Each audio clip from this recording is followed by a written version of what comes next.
That is certainly a lineup you don't see on your front lawn every day, isn't it? Legends, welcome back to the channel. John here on a beautiful morning here in Lincolnshire. And no, behind me is not the Malaysian car meet locally, it's actually my front garden because, well, I've got 3 of the Protons from my Proton collection out for MOT day. 3 totally different cars. Proton Satria 1.5 LXI, Proton Impian 1.6 GLS, and right at the end, the earliest car in my collection and the earliest Proton still on the road here in the UK, my 1989 Proton Black Knight Special Edition. Last one left in the world in this video then.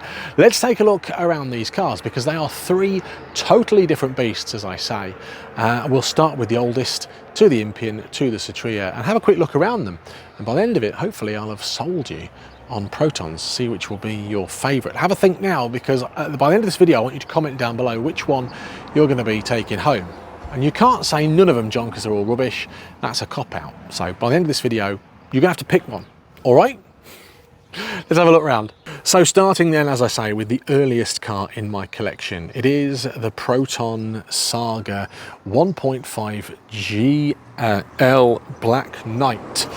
You may have heard about this car, you may have seen me bang on about it on social media, because actually it is quite a special car to me. Why is it such a special car? Well, as I alluded to in the introduction, it is the last of its kind left in the world. It's actually a dealer exclusive. It's basically a 1.3 GL, sorry, I beg your pardon, a 1.5 GL with, well, a bit of a sticker pack on there. It should have wheel trims on, but they are nice and safe in the boot. This one, really nice, really fantastic condition, has covered just over 13,000 miles from new. And you can see that it's loved because, well, look at that interior. It's in really fantastic condition. Actually, that makes it look dirty, but it's not. It's just the way that the velour is sitting. But the interior, the dash, oh, it smells so good. No power steering. It's really a bog standard model, but it's a lovely thing to drive. And the fact that it's only driven sort of 13,000 miles, it really does show in this car. There's no rust, there's no rot, and it is a show winner because I won the Festival of the Unexceptional 2024 with the car. But like I say, no frills, and being such a special car, well, I'm a little bit afraid of driving it sometimes. It comes out once or twice a year. Doesn't really go very far. It goes to the MOT test centre and the Festival of the Unexceptional as a special guest. Would you take this one home then? No power steering, great fun, no aircon, bit tinny, and something that I personally would be afraid of driving daily, because if someone rear-ended you, well, that's the end of the Proton Black Knight. That's option 1 for you then, here in this video. Moving on to something a little bit more family friendly, shall we say, a bit of a crossover between the Volvo S40 and a Mitsubishi Charisma, which is the worst named car in the history of the world, in my opinion.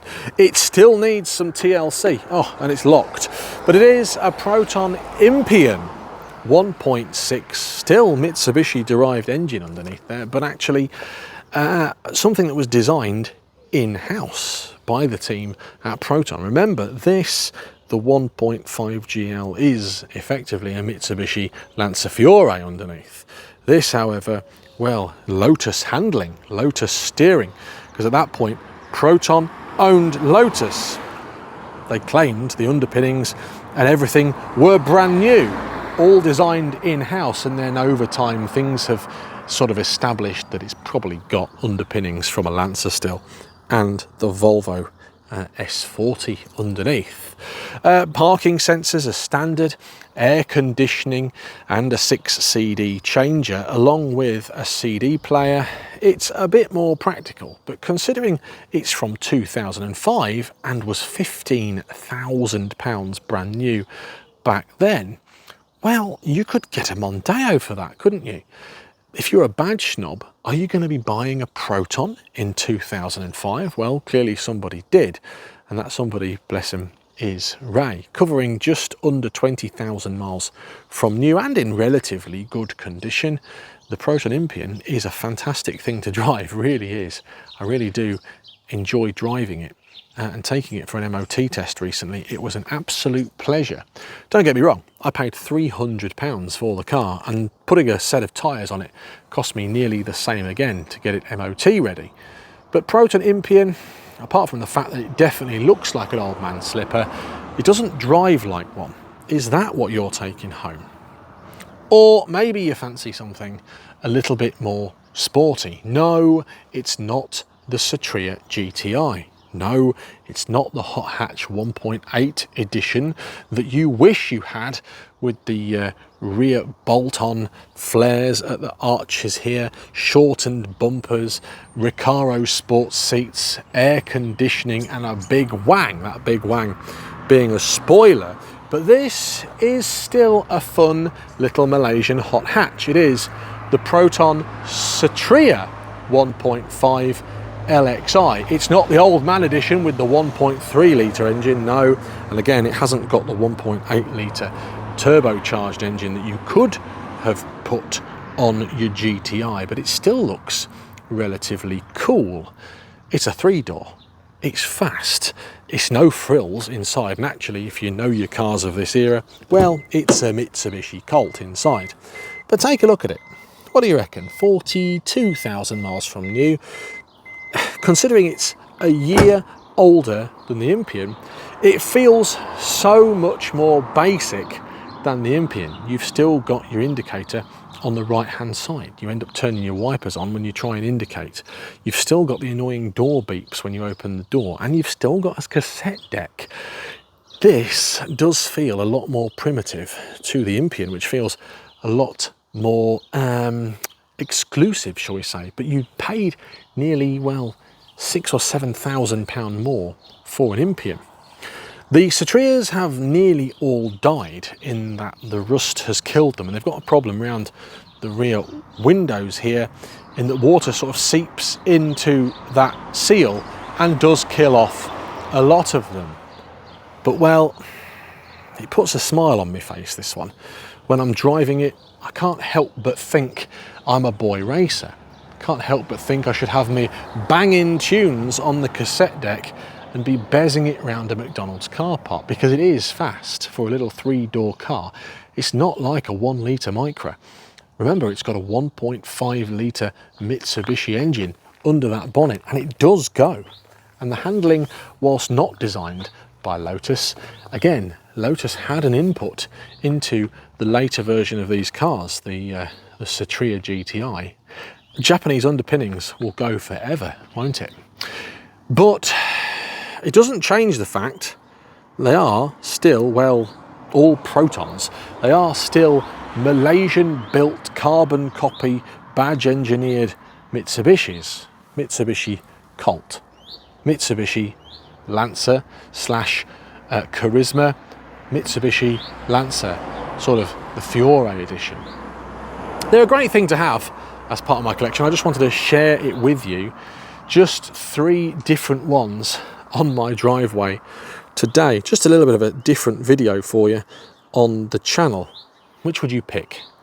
Do you know what? If I had to pick one to daily, every single day, me personally, it's got to be the Impian, purely because it's wafty, it's comfy, it's got aircon, it's got a CD player, it's got electric windows, and it's not too big to park.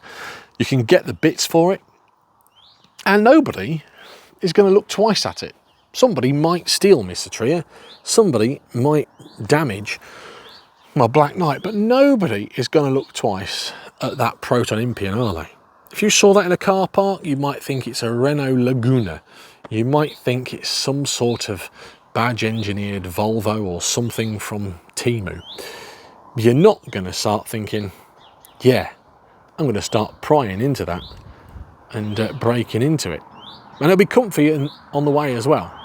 Its fuel efficiency is brilliant in comparison to the Satria, which actually, you put half a tank in it and it's gone by the time you've done 50 miles. It's a bit thirsty.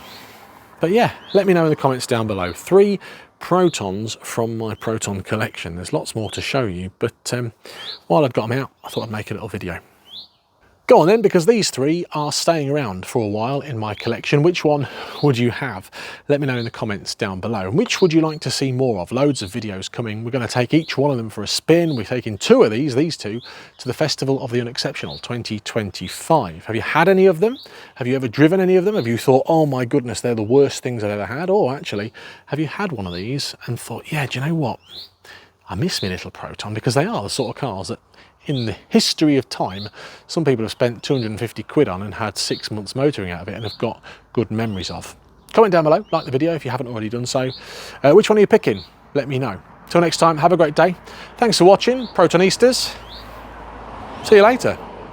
There are so many more Proton related videos on the channel, and I've actually selected a couple that I think you might like here on this page. Give them a click to watch them now. Don't forget to subscribe for more Proton fun and lots more videos coming soon.